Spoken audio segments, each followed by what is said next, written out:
I don't really get it, man. I don't really get it. There are things that I understand, and there are things that I just don't understand. And this is one of those instances where I just don't understand it. I think we all know, or at least some of us are smart enough to know, that this is all a business. There's money coming in, there's money going out. WWE is making a lot more money than they have going out. I just don't know. I don't understand how you get rid of someone like R-Truth. I just don't understand. I don't understand that. I said it on social media that R-Truth's release, it's not really a release. They didn't outright release him. He doesn't have a 90-day non-compete. They're just not bringing him back. They have opted not to re-sign R-Truth to a new WWE contract. I don't understand why you would allow such a thing to happen to somebody who is so universally beloved and respected. I said it on social media. R-Truth being let go by WWE, it's a decision that just feels wrong. And it goes to show you that this is anything but a family-run business anymore. It's TKO. It's TKO's baby. They make the final decision on everything that happens. Where the money's going, where the money's allocated to, and who's coming on into the company. I wanna know, or at least I hope, that you guys know that every year after WrestleMania, releases will happen on NXT main roster, even in Stamford, Connecticut, with the employees that go to that office every single day. Shit will happen. This one hit a little harder than the ones that we have heard already this year, and from several years now of seeing all this happen, this one just hits a little bit harder. I never seen fan backlash like this to a WWE release. I mean, we've seen it with Dakota Kai, and we've seen it with a couple of others, Cora Jade, but I mean, this was just another level of fans boycotting and fans just running WWE's name through the mud and pointing the finger of blame at Triple H. I mean, there was so much of an outpour on social media. I thought WWE might have second-guessed themselves and ended up bringing back R-Truth. That's how much of a volatile situation it was on social media. Again, I don't understand it. R-Truth is not being brought back to the company after 17 years. R-Truth is finished with the WWE. The same R-Truth that just wrestled John Cena at Saturday night's main event. The same R-Truth that just wrestled on Friday Night SmackDown against Jeff Cobb, JC Mateo. Just like that, gone. Shocking move, to say the least. 53 years old. A lot of people looked at R-Truth as a WWE lifer. But that does not appear to be the case as of yesterday. Fightful Select's Sean Ross Sapp has confirmed. Everybody thought this was a troll. I still think people think it's some part of an elaborate storyline with R-Truth. Sapp has confirmed that Truth was contacted by Talent Relations this weekend and informed that his contract would not be extended as it is expiring. Based on those we spoke to, say Sapp, he was told that he hadn't been in trouble and did absolutely nothing wrong. A number of talents spoke with him following the news to check on him, and that everyone seemed confused by the news, including R-Truth himself. The reaction from the roster was unlike anything we've covered, says Sapp. Despite covering hundreds of releases and departures, the departure was met with complete shock and disbelief, with one top talent calling it total nonsense. Another talent called this regime ruthless. It's by far the most criticized and universally disliked departure that they at Fightful have covered. Throughout Fightful's 9 years of existence, we've never had a backstage source speak ill or anything less than glowingly of R-Truth. R-Truth says this on social media. I'm sorry to inform you all, I just got released from WWE. I want to thank WWE for the ride, but mostly I want to thank each and every one of you who was along for the ride. Thank you for all the love, support, and appreciation you have given me over the years. Thank you. It is unbelievable that you had to read that on Sunday afternoon.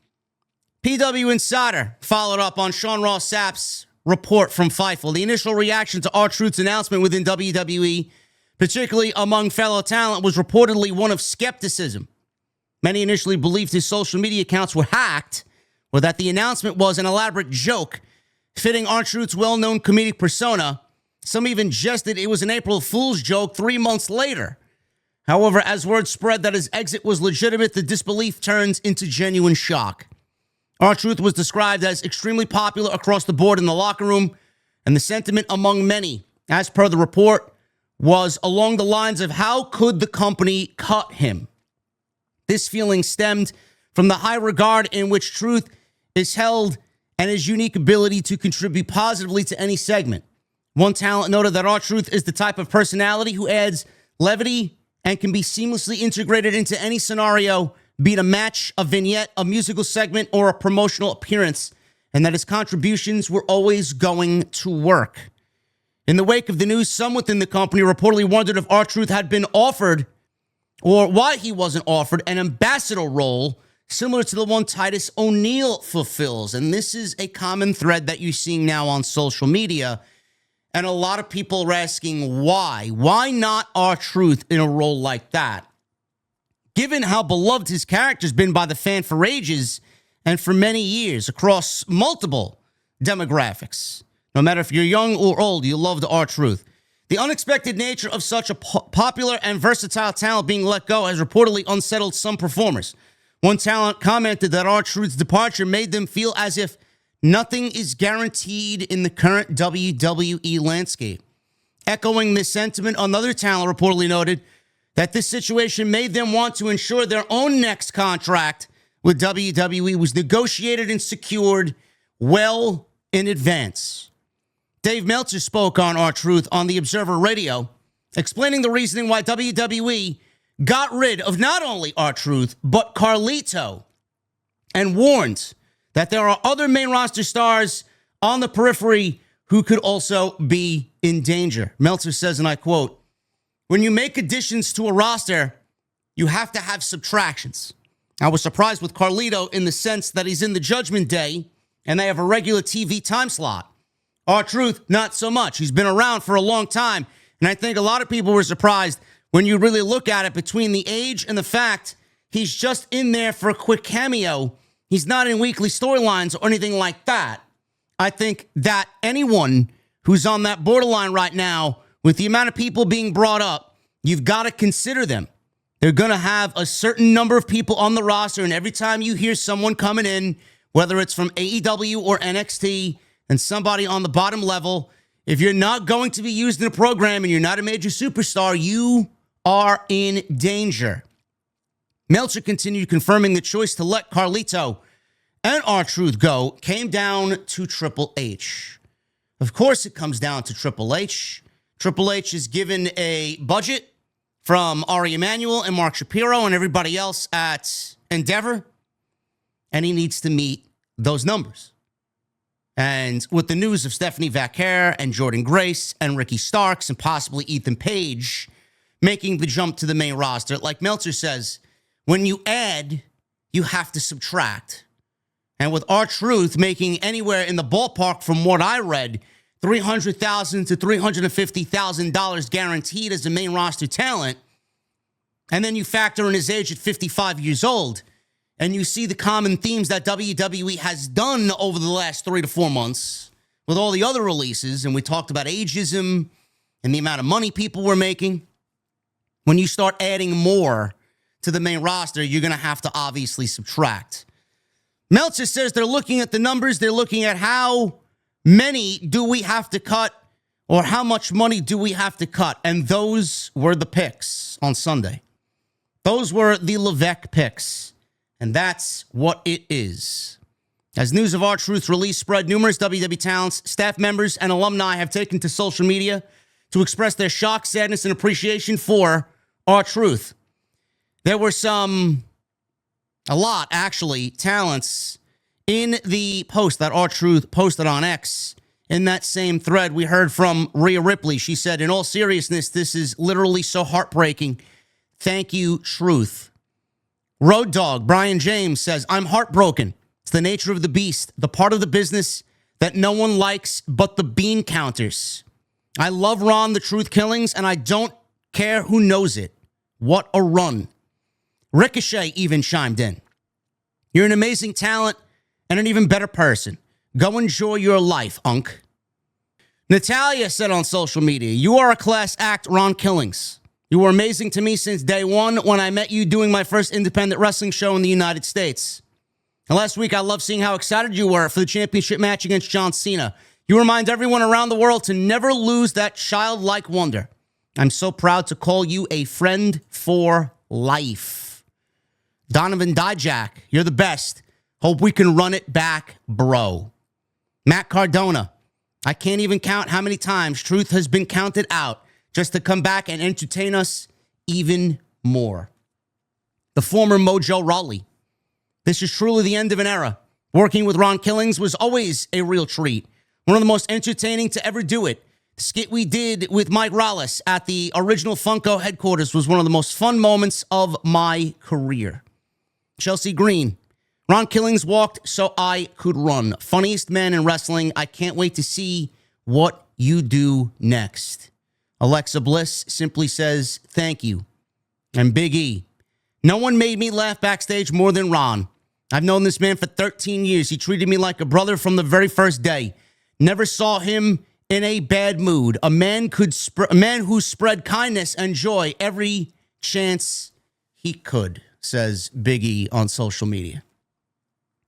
And that's not even anywhere close to the amount of people that reached out. You had influencers and everybody else that has come across R-Truth in this lifetime once, or like this if you work with him, just sharing their thoughts on how important R-Truth was to them, their career, the interactions that they had. So many people just loved him for who he was. You know, I said on social media that this is anything but a family-run business anymore. That doesn't mean that we need Vince McMahon back and we need the McMahon family to take over the WWE again and run it like it used to. I don't know who's asking for that. I don't know who would want that. Nobody wants that. But it goes to show you that the people that are in charge right now, where their mindset is and what is most important to them.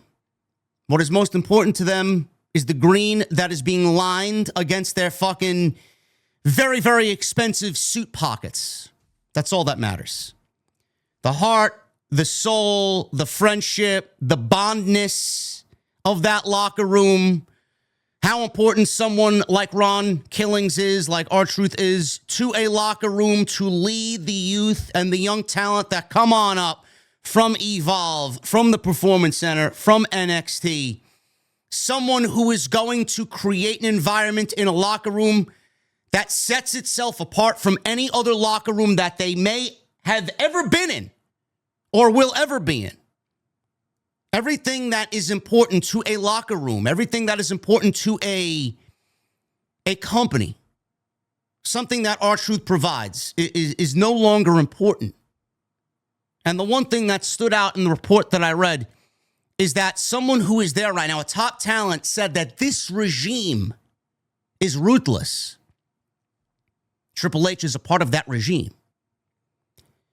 Everybody has been so glowing and so ready to praise Triple H about the job that he's done since Vince McMahon has taken over. And every single week that goes by, the good faith that this company has accumulated since Vince left, they are purposely and just unbelievably killing all of that trust and all of that good faith off to where we see it now. I don't think people have been so down on WWE since the day that Vince, or since the days of Vince being there. This is absolutely, no doubt about it, the lowest point in the Paul Levesque Triple H era for WWE. I don't really understand how you let someone who's got near 20 years of equity built up in this company and is just worldwide renowned, being loved by everybody, what he meant to the locker room, what he meant to the young kids coming up, and all the knowledge that he possesses, almost 20 years of all of that accumulated, and you say, all right, man, thanks for your contributions, goodbye. We're not going to bring you back. That'd be like the Atlanta Braves not bringing back Chipper Jones in some sort of hitting consultant role or batting coach role or some sort of managerial role and just saying, all right, Chipper, thank you for your contributions. We'll see you down the line. We don't need you anymore. Or someone like Yadier Molina for the St. Louis Cardinals, who won multiple championships, who was the centerpiece for that pitching rotation for almost 20 years. St. Louis Cardinals telling him, you know what, man, we don't need you, man. Goodbye. Thank you for your contributions, man. We've had enough of you. Nice to know you. We'll see you down the line. Or the Cardinals not bringing back Albert Pujols to do something with the team in some sort of ambassador role or a managerial role or something along those lines. And the comparisons for R-Truth to other sports like that and other key figures to their team like that are so unbelievable. Derek Jeter for the Yankees. I mean, it just goes on and on and on and on. How do you not bring someone like that back? How do you not give someone a role like R-Truth in an ambassador role, you know, marketing, something, an agent? It's just unbelievable. So many companies, they don't take into consideration what someone like this means to a locker room. Do you understand what this one decision does, the ripple effect that this one decision makes in the rest of this locker room now? Everybody's going to go back to feeling like they're walking on eggshells. Everyone's going to go back to fearing for their job. Everyone's going to go back to find and feel the similar things that they felt before this administration took over. Is that what you want in your locker room? Is that the feeling that you want your employees to have? Do you want them to be scared when they come to work, that this may be the last day? Nothing is forever. Literally, nothing in life is forever. But you have R-Truth, who's accumulated 20 years, and this is what you go and do? You don't have one fucking role for him. Not one role. The company was too fucking lazy to even give him a thank you on the way out. They just had him wrestle John Cena. Clearly, this was a decision that was made. Clearly, you knew you weren't bringing him back. He just wrestled John Cena 2 weeks ago. There is no doubt in my mind that people there who are in charge of this fucking thing, they knew then that he wasn't coming back and they didn't have a fucking plan to bring him back.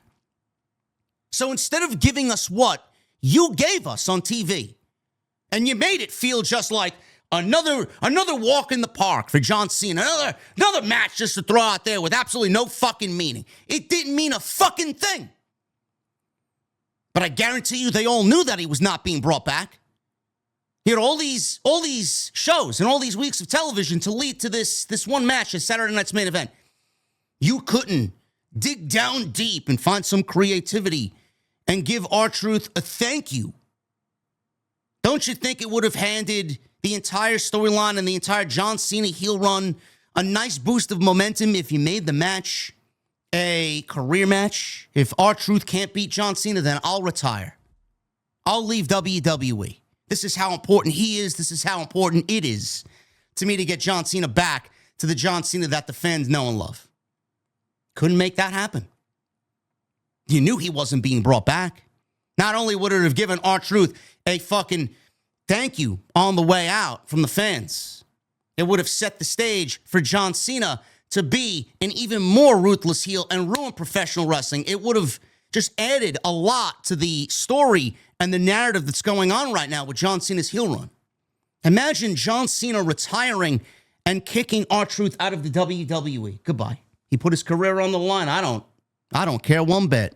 I'm here to ruin pro wrestling. You couldn't come up with something like that to make that match feel more important, knowing that he was going to be on his way out of the company in 2 weeks after that match took place anyway. I don't get it.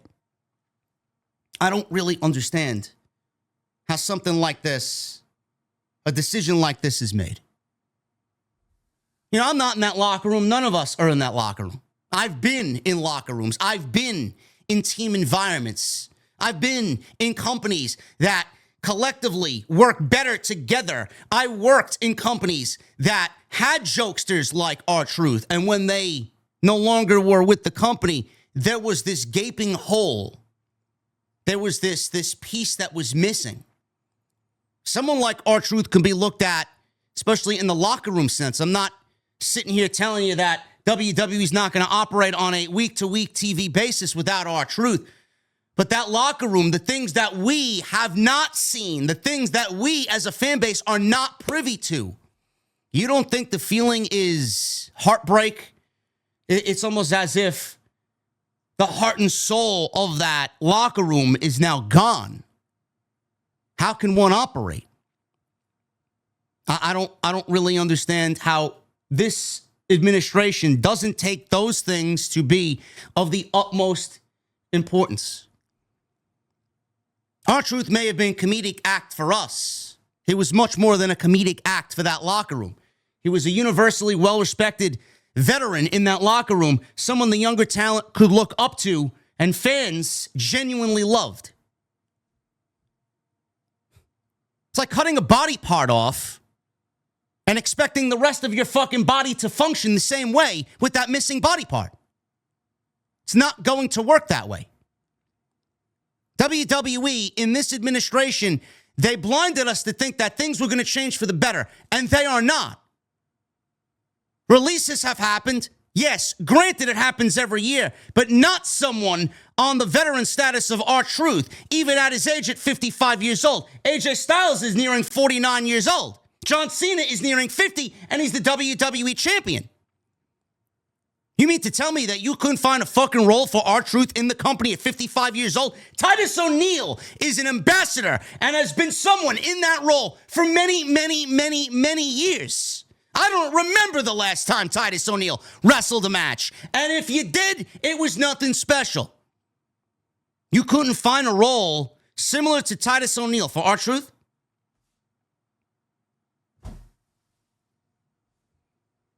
It's amazing to me, man, how something like that is so easily decided upon, and then you expect that locker room to function the same way. Be a good soldier, they said. Be a good soldier and you'll get ahead, man. R-Truth wasn't a good fucking soldier. R-Truth didn't do everything that this company asked him to do and to the best of his abilities. Be a good soldier for 20 fucking years and still get the boot out of the fucking company without a fucking proper thank you for your contributions. You could be the best soldier in the entire fucking company, man. This one decision has now given way to nobody's safe. Nobody's safe. Even the most loved, respected, most knowledgeable guy in the fucking locker room. You're not safe, man. Sorry, it's not you. It's just budget cuts. We need to make a number. So make the fucking number happen with R-Truth on the fucking roster in some other role that's going to help you in several other aspects instead of what you think he does on television. There could have been a handful of fucking things that R-Truth could have done to help your company. But you're only looking at what the man is making. Yeah, we got to get rid of him. You don't think R-Truth at 55 years old would have taken an ambassador role to be a more prominent figure in the company elsewhere?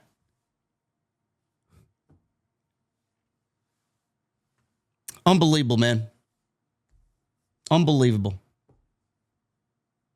To let him go without any connection at all for the rest of the year.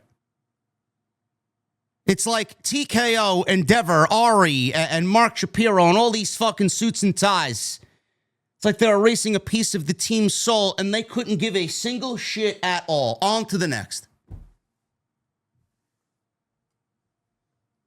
No wonder why WWE is coming under so much fire lately. It's decisions like this. For the fans? Now, this is a decision that is not for the fans. If you've done anything, you've shown your true colors. Not only with the shit that you did for New Orleans and WrestleMania, not only for the fucking absolutely mind-boggling number that you have to pay to go sit at one of these fucking shows, not even talking about the fucking lazy and downright dog shit creative that we've gotten from WrestleMania season, even bleeding into post-WrestleMania season. It's a decision like this that is going to pile up and add on top of the other problems. You are quickly losing favor from your own fan base. And I said it once, I'm going to say it again, and I'm going to continue to say it. I don't want to make this about AEW. But Tony Khan has a real chance. He has a realistic opportunity to strike while WWE is down on a knee. Financially, they're not down on a knee. Financially, they're God. But for fan morale, for the tide swinging back and forth, I used to talk about the winds of change when AEW was fucking hot and Vince was basically killing WWE right before our very eyes. The winds of change, people were going over to AEW. Everybody was so hot on AEW. Then Triple H took over. The winds of change blew the other direction. Everybody was high on Triple H. Everybody, knowing what he did for NXT Black and Gold, went over to see what he was doing. And they left AEW. AEW kept making mistake after mistake after mistake. Cody walked. Punk got fired. Tony Khan blew up the fucking company. It was just Tony doing what Tony wanted. It wasn't about what the fans wanted. So everybody went back over to the WWE side to see what Triple H was doing. Now, with all these problems and everything that's amounted over the last, not even 4 months, 5 months, we're not even through June yet. We're not even through half the fucking year yet. And WWE is already worse than any other point in the Triple H era. I mean, we're talking about Vince McMahon-like fucking era now, towards the end here. Tony Khan has a realistic opportunity to turn things around and show everybody that AEW is for professional wrestling and to welcome people over. What you're not getting over there, you're going to get from us over here. This is why I have constantly said, if Tony just writes solid emotional stories with captivating characters that we, the fan base, can believe in, and you create stars over on your show with meaning, if you give me a reason to watch every single week instead of just great pro wrestling, which is not the end-all be-all, and you create an environment that is for the fans, which right now, honestly, you may be a sicko watching this. It ain't for the fucking fans, bro. It's for Tony Khan. AEW is a Tony Khan project, built by Tony Khan, funded by Tony Khan, booked by Tony Khan, for Tony Khan. It's not booked for the fans. It's not. If he tweaks that, and it's for the fans, and we get a reason to watch with captivating emotional characters and storytelling to back everything up, I'll show you how quick AEW turns a tide and WWE would be the one reeling because of AEW. He has a realistic opportunity to make change here and strike while they, the enemy, the competition, is weak. He won't do it, though. He won't do it. His ego is too big. His ego has been so inflated right now, and he believes after 6 years of doing this, he's God. Nothing will change there. And he'll give WWE the opportunity to correct these wrongs and get back up on a vertical base and get back in the fight. That's exactly what he's going to do. He's not going to strike while the iron is hot because he doesn't know how to. He doesn't know how. Letting R-Truth go was one of the most tone-deaf fucking creative moves, one of the most tone-deaf business moves that you possibly could have ever asked for. And I didn't even get into the Carlito stuff. Carlito was also told that he will not be brought back. Someone who's on TV every week. Granted, he didn't do much but eat apples and fucking flirt with Raquel Rodriguez. But he was actively a part of a group on television that is on TV, multiple segments every Monday, letting him go. Whether you want to look at that as a missed opportunity or WWE dropped the ball on Carlito, I don't really have any emotional investment in what Carlito brought to the table because I was already claiming that Carlito was a waste of time 6 months after he was brought in. He didn't do anything. But also someone who is rich in family legacy and has his own thing in Puerto Rico, he didn't need this. Carlito was one of the smartest guys that you could possibly ever encounter. He did absolutely bare minimum and made more money for doing so much less than anybody that I've ever seen. What did he do? What did he do? Carlito got one over on the system. Good for him. I don't feel bad for Carlito. I'm actually fucking impressed. Carlito did what he did and got away with it for so long. Carlito's going to be fine. But R-Truth, almost 20 years of fucking equity built up in the company. You don't have another fucking role for that man after what he's done for you, the laughs that he shared, the locker room that he cultivated, the locker room that he built, the things, the people that he's seen come and go, the things that have happened in that locker room. He has been there and seen it all. You don't have a fucking spot for him. The Triple H era. And I'm sure Triple H is going to be blamed because Triple H, this is his show. Ari, Mark Shapiro, and everybody else on the board of directors tells Triple H, yeah, we got this number to meet. We're going to need you to cut XXX. And then you get back to us when we are where our numbers should be. He's got Stephanie, Ricky, Ethan, and Jordan coming up. He's got to cut somewhere. He's already cut. And he's already gotten enough flack for that. Now he's cut more. Or let these two guys go. And apparently, everybody's losing more faith in Triple H. Of course he's going to be blamed. Of course he's going to be given the responsibility of letting these talents know that they're not being brought back. So yeah, you can blame Triple H. But I could also blame Triple H and WWE for not thinking and saying, hey, we value this guy more than just what he brought to the TV. Let's give him another role where he can benefit this, and all these different aspects. He would have been more valuable to you in WWE after his in-ring career was over than what he did on screen. Yeah, WWE, the bondness, and like I said, the cultivation of that locker room and how everybody just universally loved him. They don't care about that stuff. They don't care. I feel bad for the locker room. We go from everybody glowing and gleaming about how great this administration is to now this administration is ruthless and how nothing is guaranteed anymore. And people now wanting to fucking put guarantees in their contract that they can't be let go like this. Man, what a 12-month turnaround for the Paul Levesque era, huh? Yeah, it's business. Sometimes it's just got to be just a little bit about being a decent human fucking being. We all know that it's business. But business, better business. R-Truth in that company means better business. R-Truth in that locker room means better business. Absolutely fucking ashamed of WWE for letting somebody like that go after 20 years without finding another role for them. Thank you guys very much for all your support. I'm sure Jason, Solid Monster, and I will talk about this on Tuesday Night Titans tomorrow, episode 98. Let me know what you guys think down below. In this video of the R-Truth situation, do you feel the same way that I do? Are you not bothered by it? Are you not surprised by it? Let me know down in the comments below. I appreciate you guys very much. And until tonight, Monday Night Raw, I'll be live for Raw right here on Off the Script. I'll see you guys later.